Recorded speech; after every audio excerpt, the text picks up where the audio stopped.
Betty! Betty, it's Jimmy!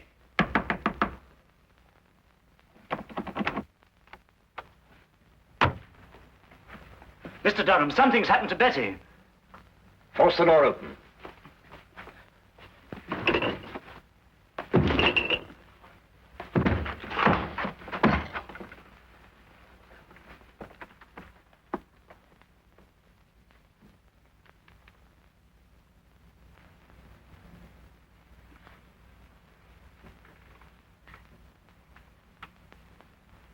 The singing violin.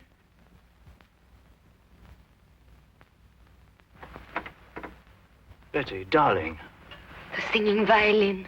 It was here again. I saw it. I heard it. The singing violin. I heard it. Betty. I saw it.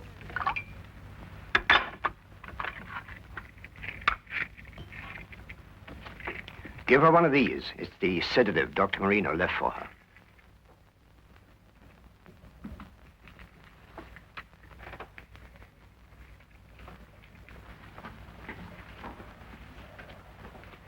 She will attend to my stepdaughter.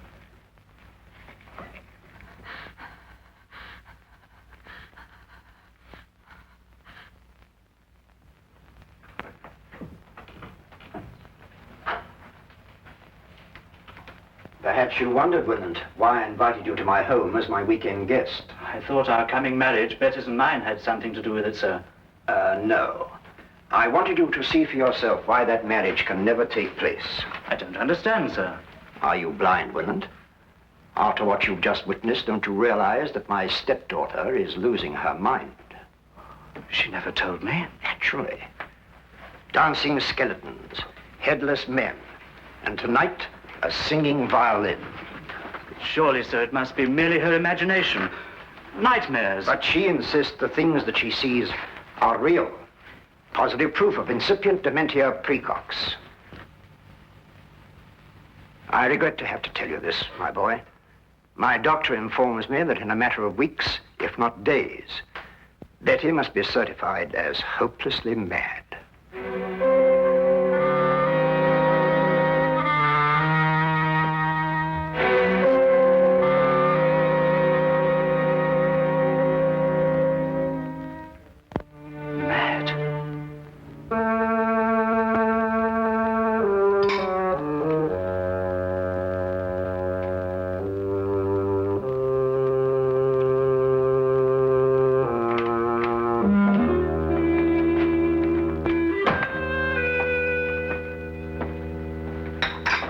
Finished, sir? Yes. Get out the Thompson file, Wilkins. You know that hatchet killer. Yes, sir.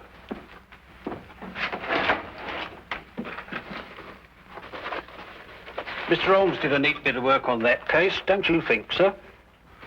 Might I remind you, Wilkins, that Scotland Yard also worked on that case? Yes, sir. What shall I do with the file, sir? Put it in the case's closed file, of course. Very good, sir. Crime seems to be falling off in London this week, sir. It's been a dull week. Yes, it's so dull, I'm going to do something about it. What, sir? I'm going to visit our old friend Sherlock Holmes. I've noticed that when we've got no crime, he has.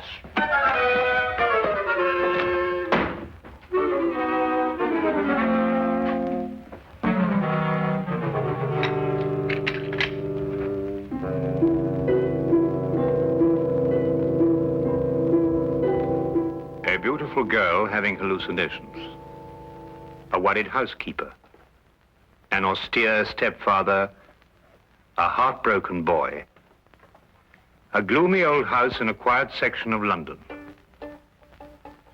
That was one of the most bizarre and terrifying cases ever to challenge the talents of my extraordinary friend, Sherlock Holmes.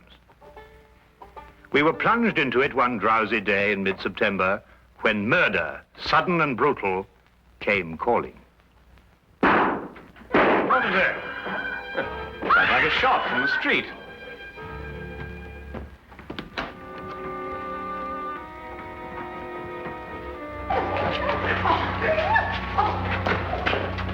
Stand back there. Stand back, please. What's happened to your passenger? He's dead, sir. Dead? True enough. He's been shot. What's going on here? This man in the carriage, Inspector. Shot he was, sir. All right, let's stand back here, please. Stand back, please. Stand back. Let's move along here, please. Please. Stand back, please. Move along here, please. Please stand back. Move along here, please. Move along. Officer, Yes, sir. you take charge here. Yes, sir. All right, driver. What do you know about this? I don't know. We were about to have a visitor. Where? What do you mean, where? Yes, a young man, but he was murdered before he reached here. Murdered? How do you know?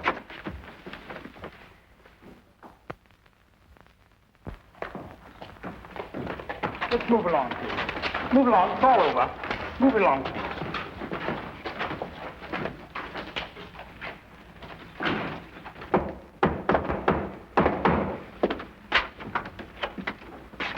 Oh, hello, Lestrade. I've been expecting you. I didn't know myself I was coming here until a few minutes ago. I suppose you also know why I came here? Murder. Both Dr. Watson and I heard the shot. I observed part of the proceedings through the binoculars. This was found in his pocket.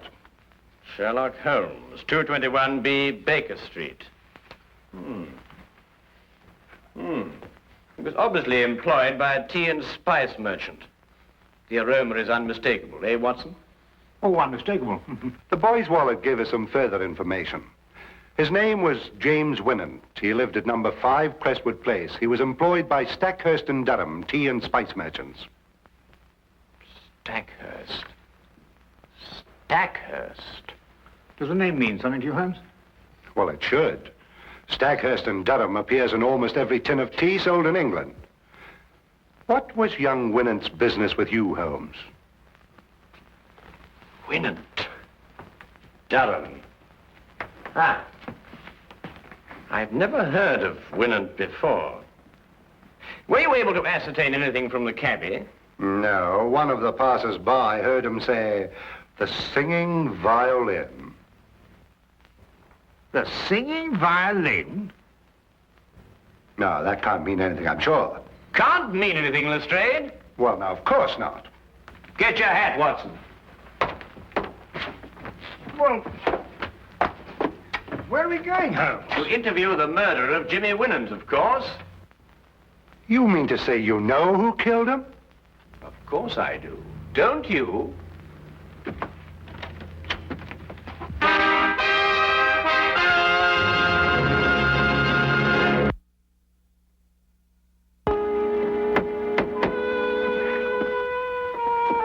Might I inquire who lives in this dreary monument to great wealth? Guy Durham. Durham. Wasn't he one of the partners of the firm that employed young Winant? Yes, the only surviving member. Stackhurst died 15 years ago. Holmes, you said we were going to visit Winant's murderer. I did. Yes? Good morning. I'm Sherlock Holmes, and this is Dr. Watson. I'd like a word with Mr. Guy Durham. Here is my card. I'll tell him, for all the good it'll do. He left word he doesn't want to be disturbed. Come in.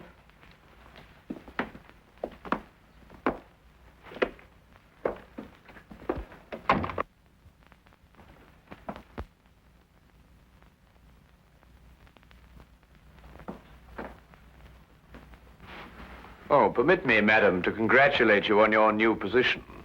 Thank you. How do you know I'm new here? Mrs. Ferguson, who is at the door? Excuse me.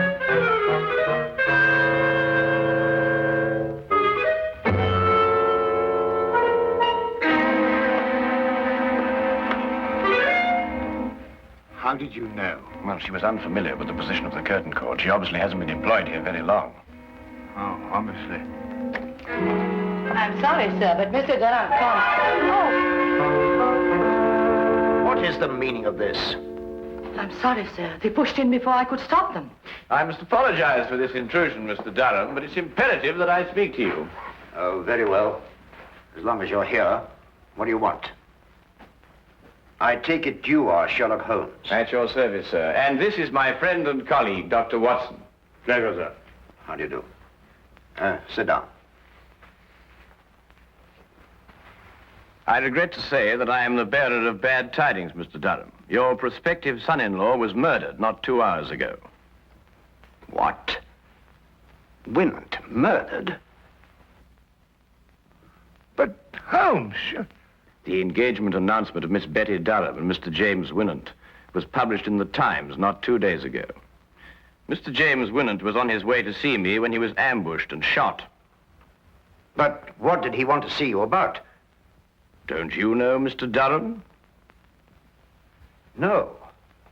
Then perhaps Miss Betty, your stepdaughter, I believe. Yes, Betty is my stepdaughter. I adopted her when I married her mother.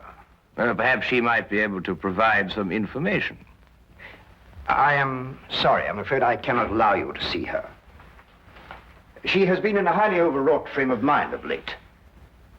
Only this morning, under the advice of her doctor, I sent her away for a complete rest. Moreover, it is best under her present mental condition that she should remain in ignorance of Winant's death. Oh, that's most unfortunate. Probably the excitement of her forthcoming marriage brought on an emotional upset. Not only probably, Doctor, but true. And now, if you'll excuse me, I regret I cannot be of any more help to you. Oh, Mr. Durham, what is the name and address of your former housekeeper? Why do you ask? Well, housekeepers are rather hard to come by these days. If she hasn't already found a new position, I'd like to employ her. Oh, I prefer not to recommend my former housekeeper. I had to discharge her for theft. Good morning, gentlemen.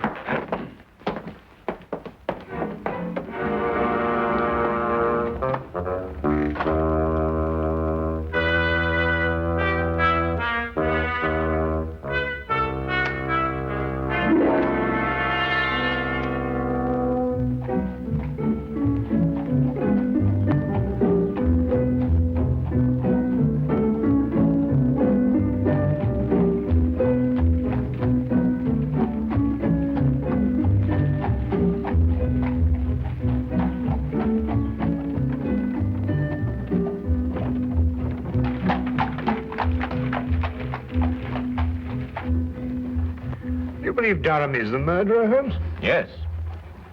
Why are you so sure? Well, 15 years ago, Horace Stackhurst died in extremely mysterious circumstances. Stackhurst? Would that be the Stackhurst of Durham's firm? The same. Shortly after Stackhurst's death, his widow married Durham. And the widow is Betty's mother, I presume? Indeed, she was. But the mother herself died within a year, and Betty inherited a great fortune. Durham was appointed guardian until such time as Betty married. Oh, I'm beginning to understand. Tell me, Holmes, have you solved the mystery of Winant's dying words yet? The singing violin? Oh, well, that's really very easily explained, Watson, now that the... here we are.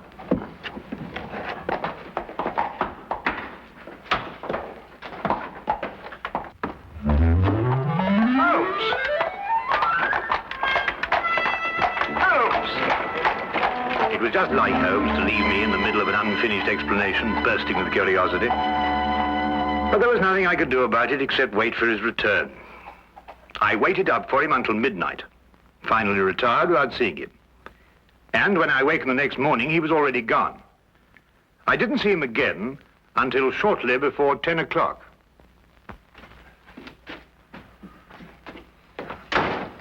Hello, where have you been? Do you mind going to the window, Watson? What? I've got a surprise for you. Oh, Go on. all right.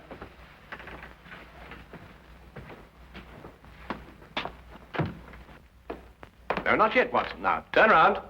Now, keep looking into the street. That's better. Now. Won't be a minute now. All right. Turn around.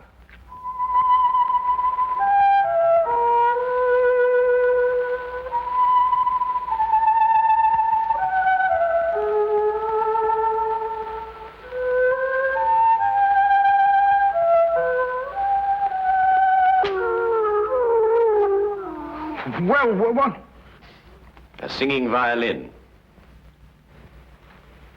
Well, that's fantastic. Yes, a fiend with a diabolical mind, our Mr. Durham. Soap on the bow so that no sound should come from it, and this.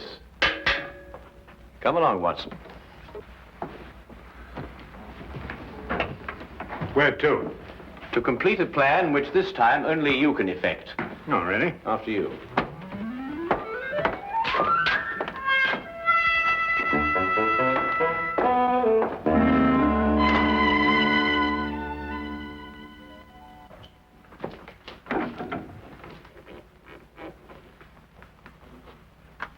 Ha-ha, John Murdoch! So I found you at last, eh? What? You've been making advances to my wife, and I am going to thrash you within an inch of your life! Wait a minute. You've got the wrong man. Don't you lie to me! I'm not John Murdoch, I tell you. Help! There's a lunatic loose. Oh, so it's a fight you want, is it? I've heard about men like you before. You smiled your last smile, my voyaging vagabond.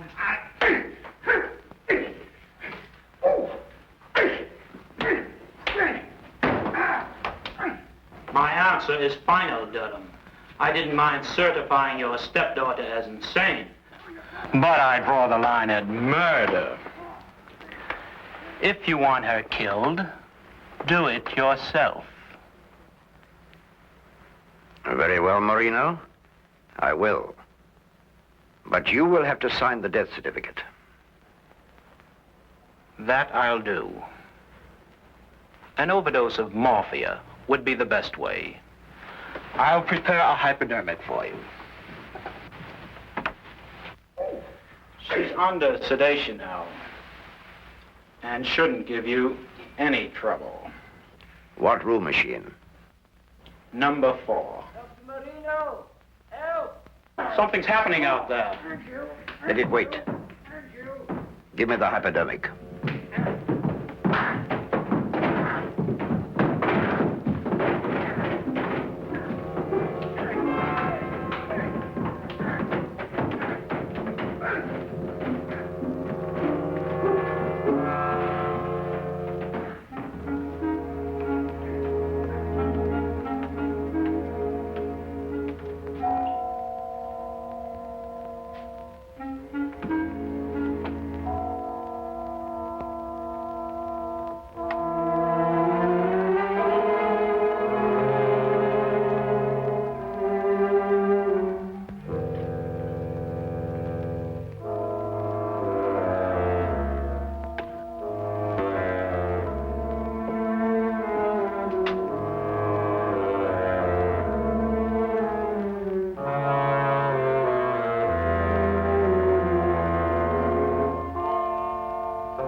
Durham, do you hear me?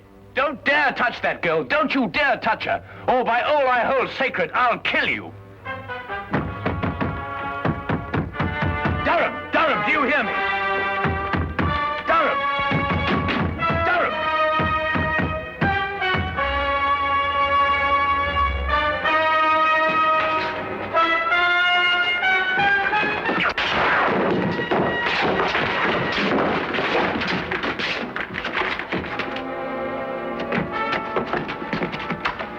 Are you all right, Holmes? The girl, is she all right, Watson? Just drugged. She'll be all right. Well, what kept you so long? Dr. Marino brought up reinforcements. When I came here and answered your summons, I found Dr. Watson fighting with 4 men. Must say he was holding his own. Now, will somebody please tell me what this is all about? Nothing would give me greater pleasure, Inspector. May I introduce Mr. Guy Durham, your murderer? What?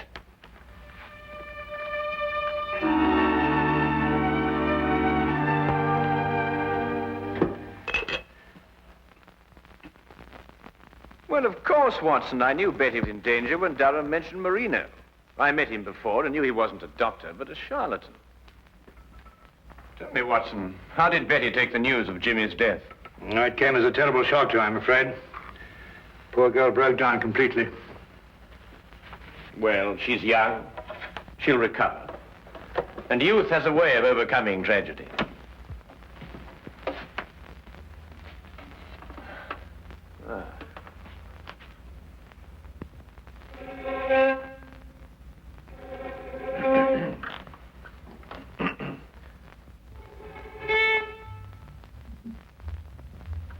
Oh, confound it.